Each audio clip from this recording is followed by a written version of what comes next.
Bismillahirrahmanirrahim. Assalamualaikum warahmatullahi wabarakatuh. Saya Azhar Septianto, mahasiswa Prodi Informatika semester 5. Perwakilan dari kelompok 1 akan menjelaskan sedikit algoritma penjadwalan FIFO. First in, first out. Yang akan dibahas di sini yaitu pengertian FIFO, kelebihan dan kekurangan FIFO, non-preemptive scheduling algorithm, contoh algoritma FIFO. Pengertian FIFO adalah bentuk penjadwalan yang dipengaruhi oleh siapa saja yang lebih awal meminta untuk diproses oleh CPU. Maka dialah yang akan diproses terlebih dahulu tanpa harus melihat prioritas datanya ataupun waktu tunggu yang dibutuhkan oleh proses tersebut. Kekurangan dari algoritma tipe ini adalah dalam proses eksekusi, program akan membutuhkan waktu tunggu yang lama, sedangkan proses lain yang datang setelah request pertama akan menunggu lebih lama diproses oleh CPU sampai proses pertama selesai dieksekusi. Penjadwalan tipe ini dapat dikatakan adil karena proses yang datang duluan akan dilayani terlebih dahulu. Hanya saja seperti penjelasan pada algoritma non-preemptive, FIFO juga dapat dinyatakan tak adil sebab taks yang seharusnya memiliki waktu singkat untuk diproses akan menunggu waktu proses yang lama sampai taks awal harus selesai. Dan juga taks yang seharusnya penting bisa saja dipaksa menunggu proses taks yang tidak penting karena datang lebih awal dan harus diselesaikan saat itu juga. Kelebihan dan kekurangan FIFO. Kelebihannya, metode penjadwalan paling sederhana, resiko kelebihan sumber daya pada penggunaan memori, bandwidth, overhead lebih kecil, dapat mencegah proses yang kekurangan resource akibat dari deadlock, proses adil dalam makna antrian, penjadwalan yang efisien. Kekurangannya, FIFO cenderung lebih menguntungkan proses bound daripada melakukan I/O, input-output. Proses yang pendek akan dirugikan bila kedatangannya masuk urutan setelah proses-proses yang panjang sebab akan dilayani setelah proses yang panjang tersebut selesai. Non-preemptive scheduling algorithm digunakan ketika proses beralih dari berjalan menuju ke status menunggu. Dalam metode penjadwalan ini, setelah sumber daya pada siklus CPU dialokasikan ke suatu proses menahan CPU hingga dihentikan atau mencapai status menunggu. Waktu respon penjadwalan non-preemptive termasuk tinggi, di mana jika proses dengan waktu burst yang lama menjalankan CPU, maka proses yang akan datang dengan waktu burst yang lebih kecil mungkin akan diproses lebih lama.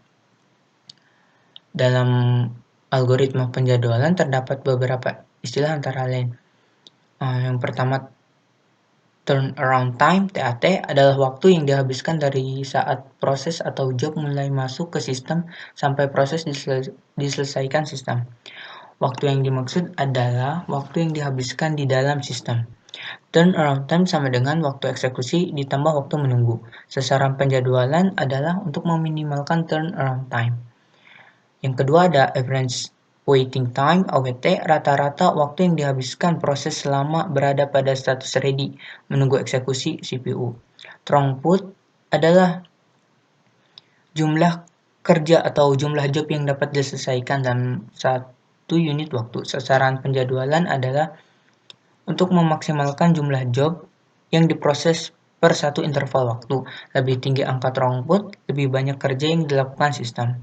Dan yang keempat ada burst times, adalah waktu yang dibutuhkan untuk menyelesaikan keseluruhan proses. Contoh algoritma FIFO. Terdapat 5 macam antrean proses yaitu A, B, C, dan E dengan waktu datang 0, 1, 2, 2, 5. Lama proses berturut-turut antara 5, 2, 6, 8, 3.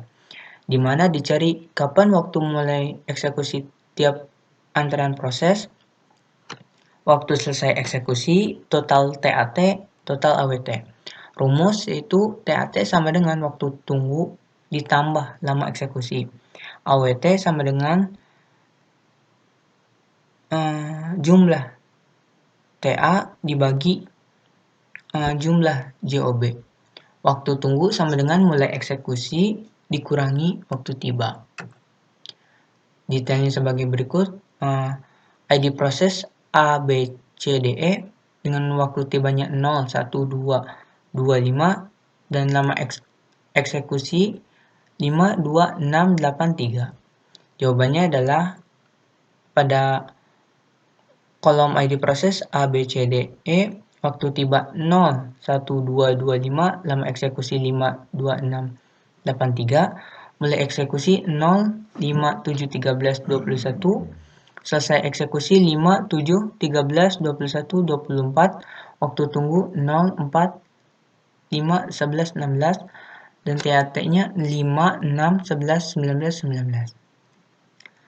Jumlah TAT sama dengan 60, rata-rata sama dengan 60 dibagi 5 sama dengan 12. Gantt chart-nya A, B, C, D, E dengan nilainya 0, 5, 7, 13, 21, 24. Penjelasan, ketika CPU tidak mengerjakan sesuatu atau dalam posisi 0, datang sebuah proses yang dinamakan A yang membutuhkan waktu penyelesaian berjumlah 5. Karena FIFO ini melakukan proses menurut kapan proses itu datang atau yang bisa dikatakan sebagai proses antrean, maka proses selanjutnya akan dikerjakan setelah proses yang berada di depannya selesai untuk dikerjakan. Tadi proses A dikerjakan di 5, sementara itu ada B, C, D, dan E yang sedang menunggu untuk dikerjakan selanjutnya. Ketika A selesai dikerjakan di burst time, lama eksekusi sama dengan 5, maka akan dilanjutkan dengan pengerjaan B yang memiliki waktu pengerjaan sebesar 2. Sehingga proses B akan selesai dikerjakan pada posisi 7. A dan B sudah selesai pengerjaannya. Tinggal menunggu pengerjaan proses C, D, dan E. Dan begitu pun selanjutnya, sampai E selesai untuk diproses. FIFO dalam prosesnya tidak mengizinkan sebuah penyalaan dari segi apapun, walaupun proses yang menunggu memiliki prioritas yang lebih tinggi. Mungkin cukup sekian penjelasan mengenai algoritma penjadwalan FIFO. Kurang lebihnya mohon maaf.